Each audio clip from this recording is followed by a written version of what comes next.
If I handed you a magic button that granted every desire, endless money, luxury cars, perfect relationships, would you press it?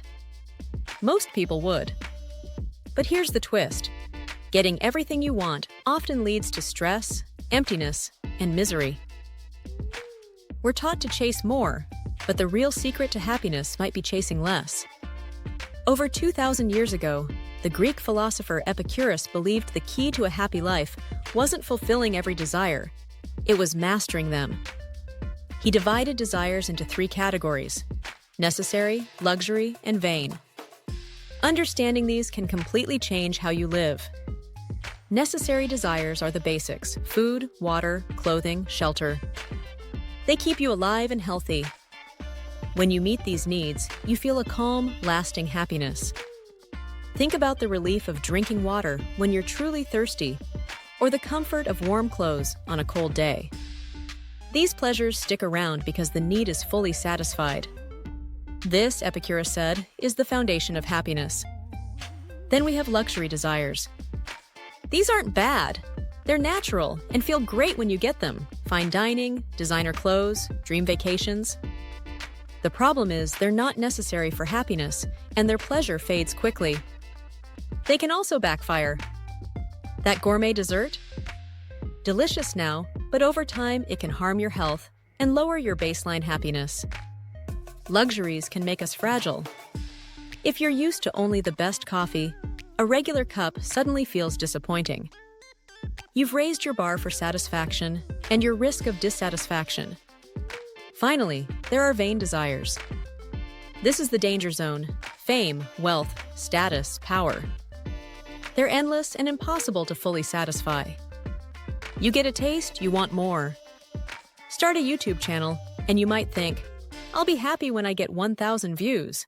Then you want 10,000, then 50,000, then 1,000,000. The goalpost keeps moving. These desires keep you restless and anxious because they can't ever be done. Epicurus used a simple analogy. Imagine you're thirsty. The person who wants plain water is easy to satisfy. They drink, they're happy. The person who wants flavored water is harder to please. It takes more effort, and the joy fades quickly. But the person with vain desires? They're drinking from a cup with a hole. No matter how much you pour in, it will never fill. Modern research agrees. Beyond a certain point, more money, more stuff, and more recognition don't increase happiness. They can even decrease it. That's because the more you have, the more your expectations rise. When enough keeps moving further away, contentment is impossible. The real freedom comes when you flip the script. Instead of chasing everything, you get selective. You meet your necessary desires first, add luxuries sparingly when they truly add value, and drop vain desires that drain your energy. This isn't deprivation, it's liberation. When you're not ruled by endless wants, you free up your time, money, and mind to enjoy life. Imagine the peace of knowing you don't need the latest phone, the fanciest vacation, or 1,000,000 followers to feel good. That's not giving up. It's winning the game by changing the rules. You define enough for yourself, and once you do, you stop running in circles trying to reach it. Epicurus's message is radical in its simplicity. Happiness is not about adding more, it's about needing less.